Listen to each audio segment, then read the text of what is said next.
Greetings, everyone. It's me, Jenny Jarzabski, creative manager of Starfinder, here with a special transmission courtesy of the Free Captains. And today we're here getting hacked and introducing two high-tech classes, Mechanic and Technomancer. The rest of the team will be here in just a moment to talk about those new classes. We're really excited to show those off, so stick around.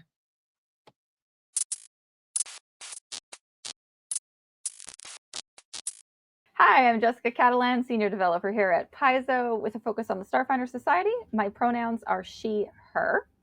The Mechanic is a martial class with intelligence as their key attribute. As a mechanic, you have an exocortex. This is a custom neural implant that links your mind to your most complex creation, either a drone, a deployable turret, or a network of remote minds. Drones are robot companions that act like minions. You command your drone on the battlefield, fighting alongside them, or perhaps hiding behind them.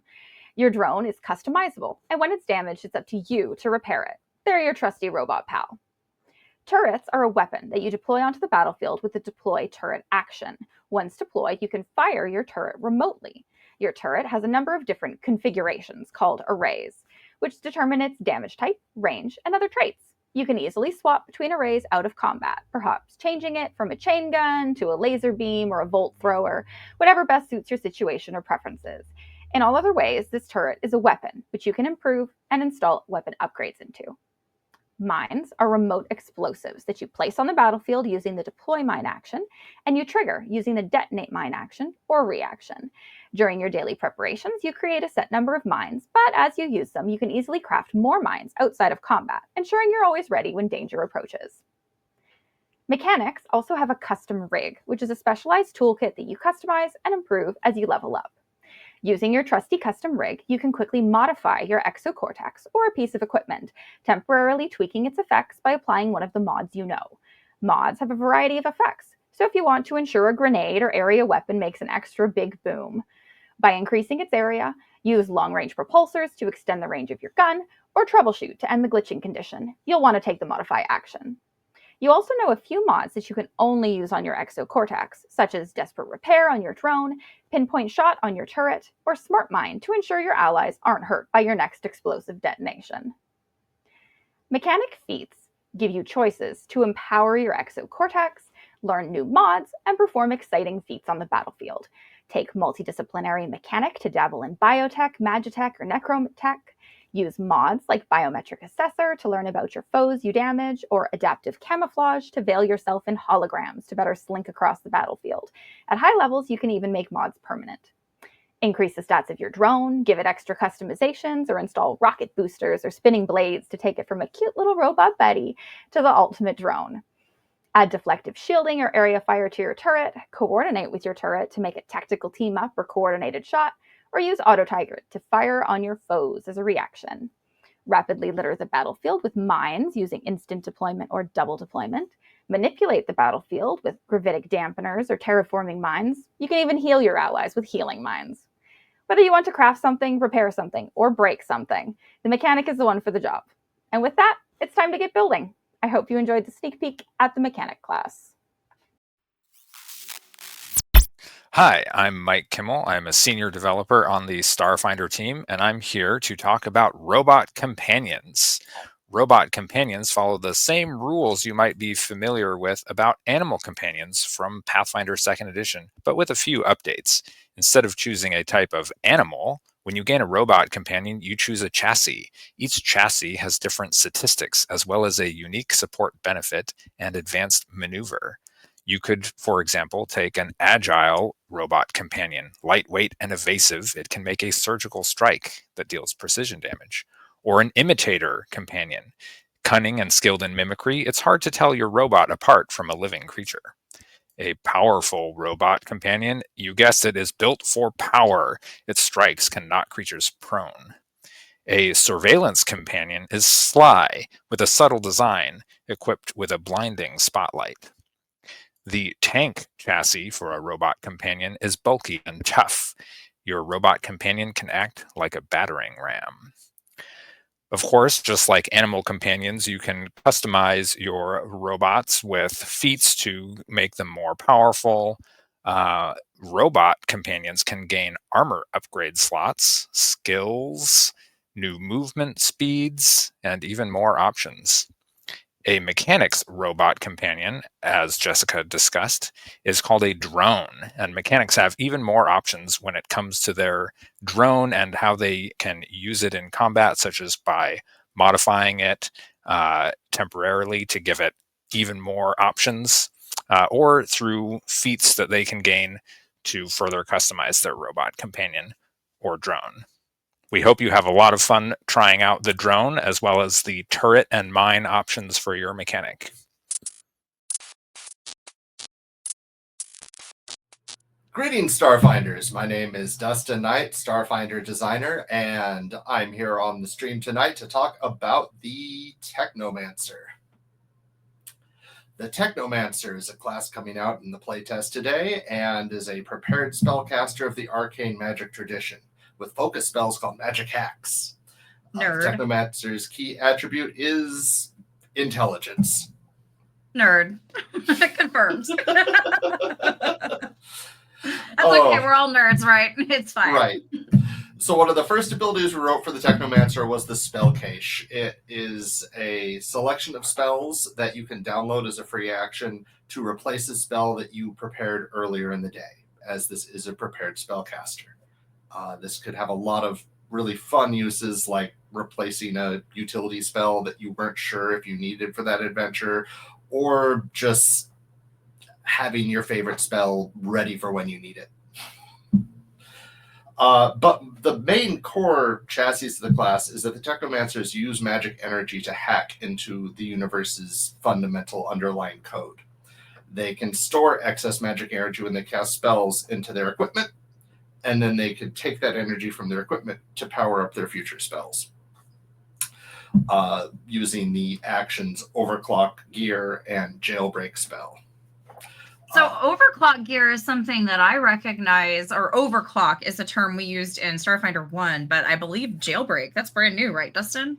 Correct. Jailbreak, for a short while, we had it overclock gear and overclock spell, and that confused even me when we were playtesting, and I decided let's go ahead, and it was a great suggestion. We got to use jailbreak instead, and I'm like, oh, yeah, that's perfect for what it does, because jailbreak spell lets you apply a spell shape without spending that extra action, and makes the spell shape even more powerful than usual, adding additional modifiers to your spell.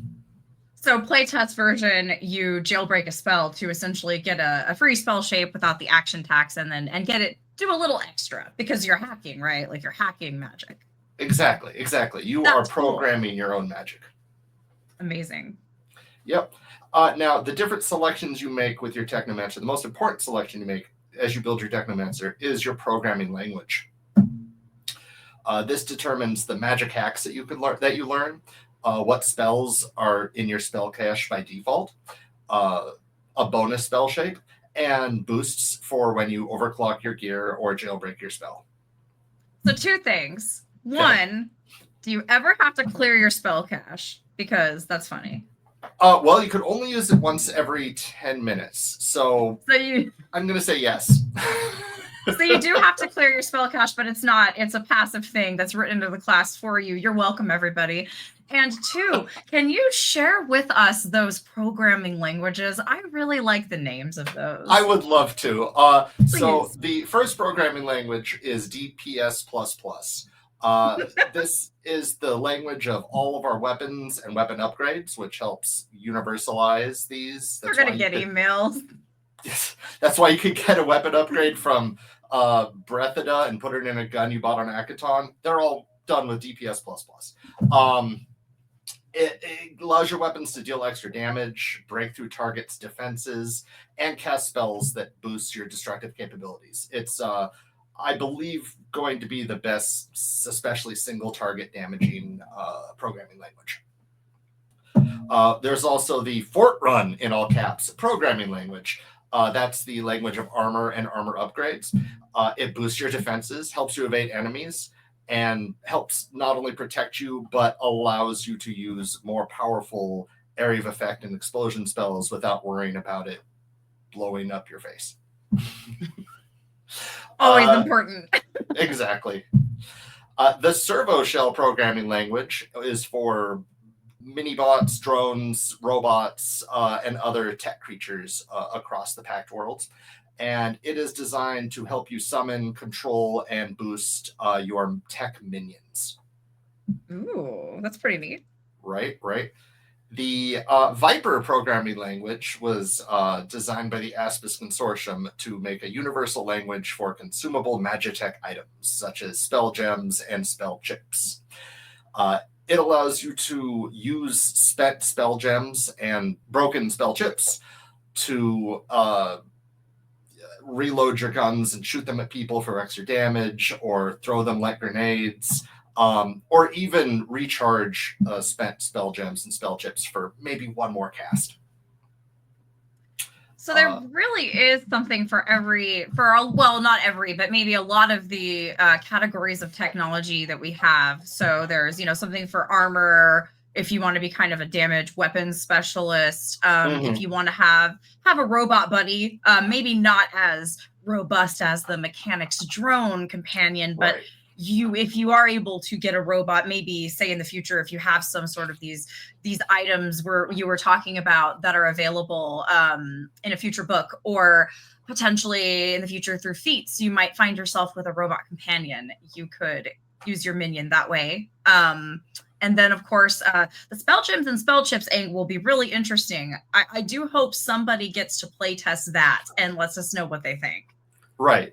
Consumable magic items are extremely powerful especially for prepared casters. Having that huge reserve of utilities spells that you could burn through to get through your especially skill challenges and other kind of exploration-ish challenges, and then being able to use them again for certain counter things, like I said, using them for your ammunition or whatever. It feels like it might make a fun, rewarding gameplay loop.